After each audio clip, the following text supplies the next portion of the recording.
Imagine watching your daughter die. Now imagine commanding an army to make 200,000 others watch their daughters die too. In 1221, Genghis Khan's daughter did exactly that. One arrow killed her husband. Her response? 3 pyramids built entirely from human heads, men, women, children, separated into towers of skulls. The sight was so horrifying that 73 cities surrendered without firing a single arrow. But here's the part that will haunt you. Evidence suggests the Khan planned this massacre before his son-in-law ever died. In this video, you'll discover the most calculated act of vengeance in human history. A massacre so systematic, so utterly complete, that it transformed terror into a weapon more powerful than any army. But the most disturbing part isn't the killing. It's what Genghis Khan's daughter demanded, what she witnessed, and how the Mongols turned one city's destruction into a message that echoed across an empire. I warn you, the details we've uncovered from Persian chronicles will challenge everything you thought you knew about medieval warfare. April 1221. The city of Nishapur gleams in the Persian sun. Located on the Silk Road in present-day Iran, Nishapur thrives as one of the 3 largest cities in the known world. Its markets overflow with Chinese silk, Persian turquoise, cotton textiles. Scholars fill its libraries, poets recite in its gardens. Nearly 200,000 souls call this jewel of Khorasan home. Nishapur in spring, pomegranate trees bloom in courtyard gardens. Children chase hoopoes through alleys. The call to prayer echoes from minarets against a cloudless sky. In 10 days, every living thing dies, even the cats, even the dogs.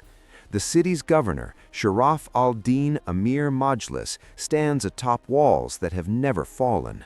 12,000 archers man each of the 4 gates, 48,000 defenders in total.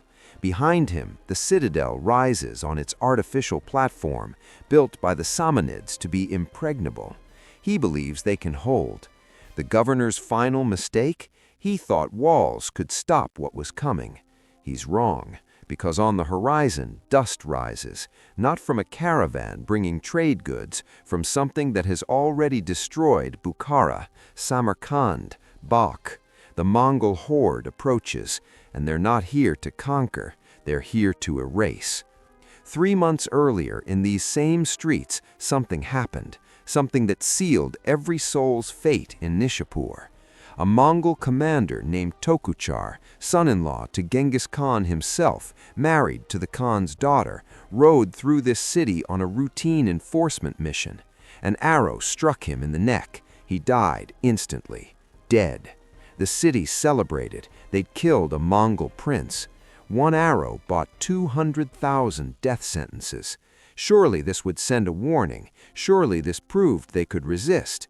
The archer who fired that shot, he never confessed, because confession wouldn't have saved him, or his children, or his entire bloodline. They had no idea what they'd unleashed. Genghis Khan receives the news in his war camp, his favorite son-in-law dead. But it's not the Khan who demands vengeance, it's his daughter. Historical sources identify her as Tumalin, widow of Tokuchar. Persian chronicler Atta Malik Juvayni records her exact words to her father. Not even cats and dogs should be left alive. Think about that for a moment. A grieving widow, royal blood, standing before the most powerful conqueror the world has ever seen, and she doesn't ask for justice, she demands obliteration. Genghis Khan's daughter watched it all, and she smiled. Genghis Khan grants her wish, but he does something more calculated, more terrifying. He assigns his youngest and most ruthless son, Toluyi Khan, to lead the assault, and he gives Tumalin command of 10,000 cavalry to witness the revenge personally. This isn't warfare, this is theater, terror theater designed to broadcast an ultimatum that will echo across continents. Toluyi's army numbers between 70,000 and 80,000. They bring with them the most advanced siege technology the world has seen: Chinese gunpowder weapons, siege engines, psychological warfare tactics perfected across decades of conquest. But they bring something else, something intangible, a reputation. News travels fast along the Silk Road. Fear travels faster. Stories of what happened at Merv, at Balkh, cities where the Mongols demonstrated what resistance costs. Traders who escaped those cities tell tales that make hardened soldiers weep. As Toluyi's army encircles Nishapur in April 1221, the 48,000 defenders on those walls know the stories. They see Chinese engineers assembling counterweight trebuchets capable of hurling 300-pound stones 300 yards. Persian sources record the inventory: 3,000 siege crossbows, 100 mangonels and ballistas, 1,000 scaffolds, 4,000 scaling ladders, 1,700 naphtha throwers. Governor Sharaf al-Din watches from the citadel. He still believes they can hold. For 8 days they do. The archers pour arrows into the Mongol ranks. Siege engines are destroyed, scaling ladders toppled. The walls hold. For 8 days, hope lives. Every repelled assault, every destroyed siege tower, every Mongol casualty, proof that resistance works. Then the Qadi rides out under diplomatic protection, and hope dies in an instant.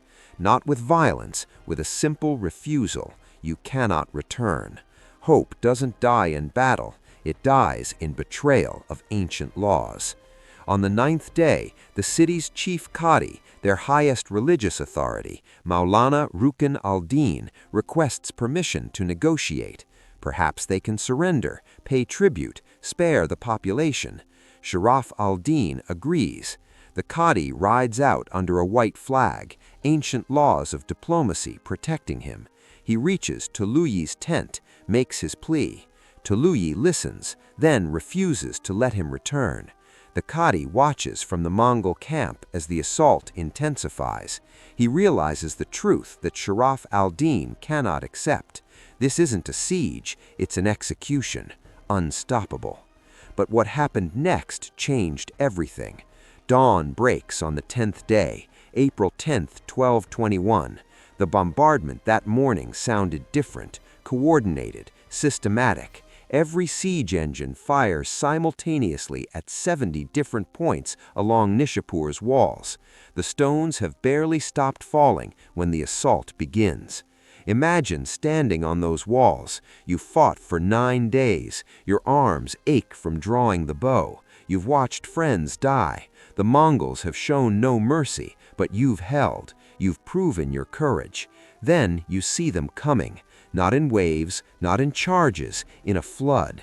Thousands of soldiers hitting 70 breached sections at once. Ladders slam against walls that still stand. Mongol cavalry circles the perimeter, cutting down anyone attempting to flee. Walls don't matter.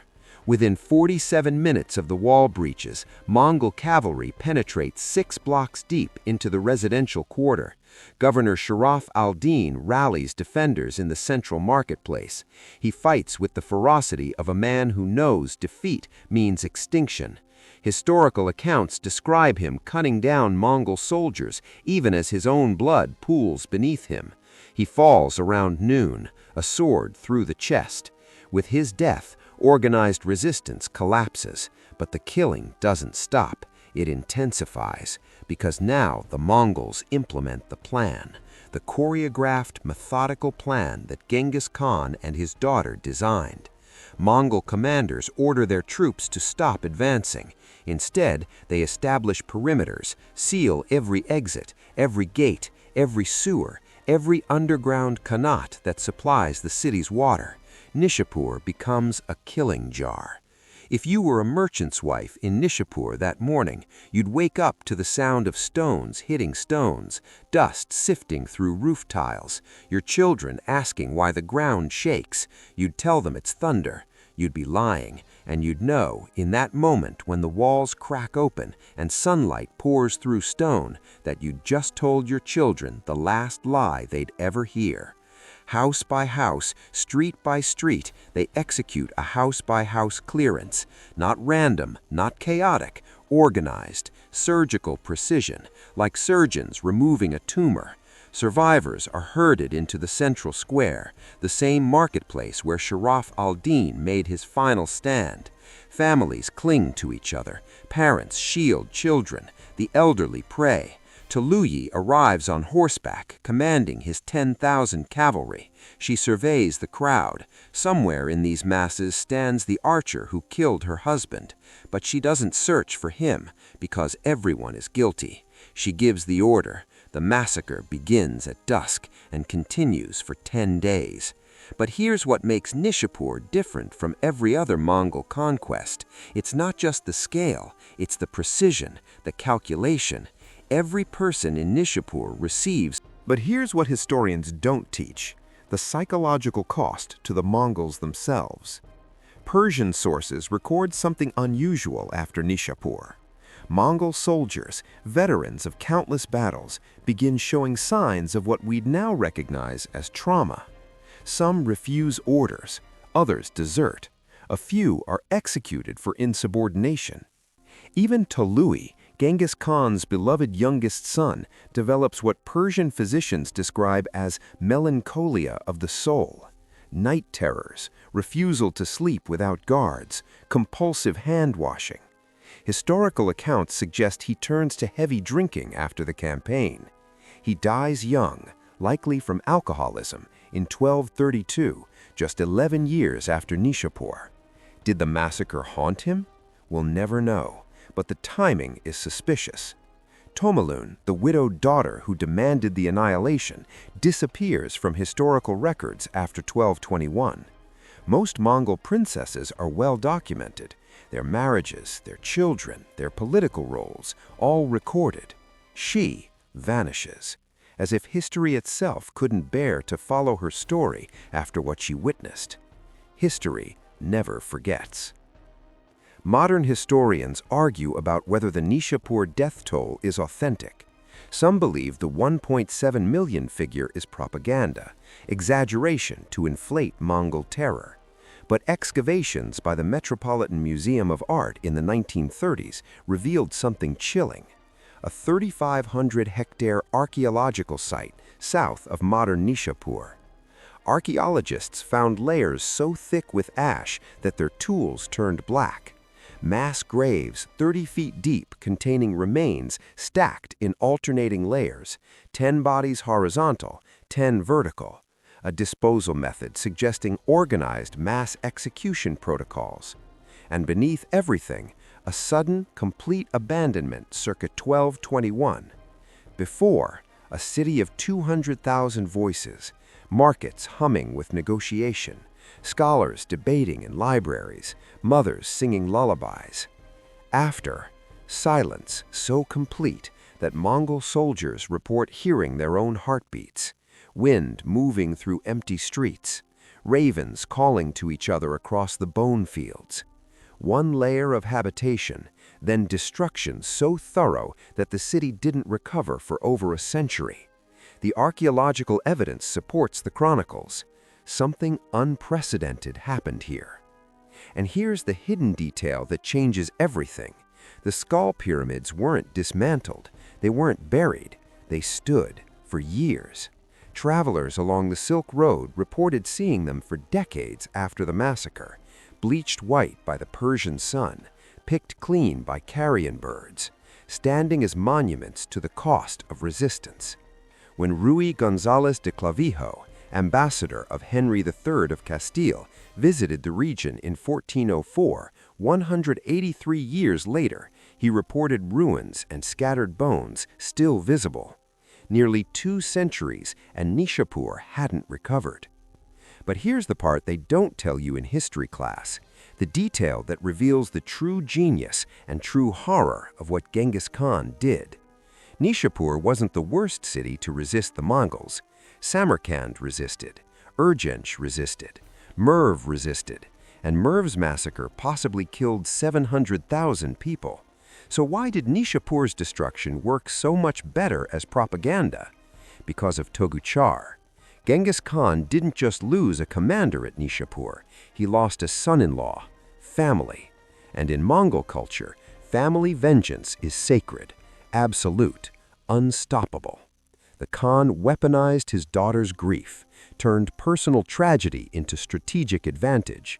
Every city that heard Nishapur's story didn't just learn resist and die, they learned harm Mongol family and your entire civilization dies. This wasn't about military strategy, it was about establishing a psychological precedent. Mongol blood is sacred, spilling it brings apocalypse, and it worked perfectly. For the remainder of Genghis Khan's campaigns and throughout his successors' reigns, almost no one killed Mongol commanders. Soldiers fought, cities resisted, armies clashed, but commanders, generals, family members, they became untouchable, because everyone remembered 3 pyramids of skulls. The darkest part? Genghis Khan probably planned it. Modern historians studying Mongol tactics notice a pattern. The Khan regularly placed family members, sons, sons-in-law, grandsons, in dangerous forward positions, unnecessarily dangerous. What if Toguchar was meant to die? An old woman, sources say she was 76, asked a Mongol commander a simple question: why the children? He looked at her with something almost like sadness and answered, so no one remains to remember Nishapur as it was, only as a warning. What if Genghis Khan knew Nishapur would resist, knew they'd target Mongol commanders, and deliberately positioned his son-in-law as bait? We'll never know for certain, but the timing is suspicious, the response too calculated, too systematic. The massacre was planned before Toguchar died, the propaganda materials ready, the systematic execution protocols already designed. One arrow didn't doom Nishapur. Nishapur was doomed the moment it was chosen to etch a promise into human bone.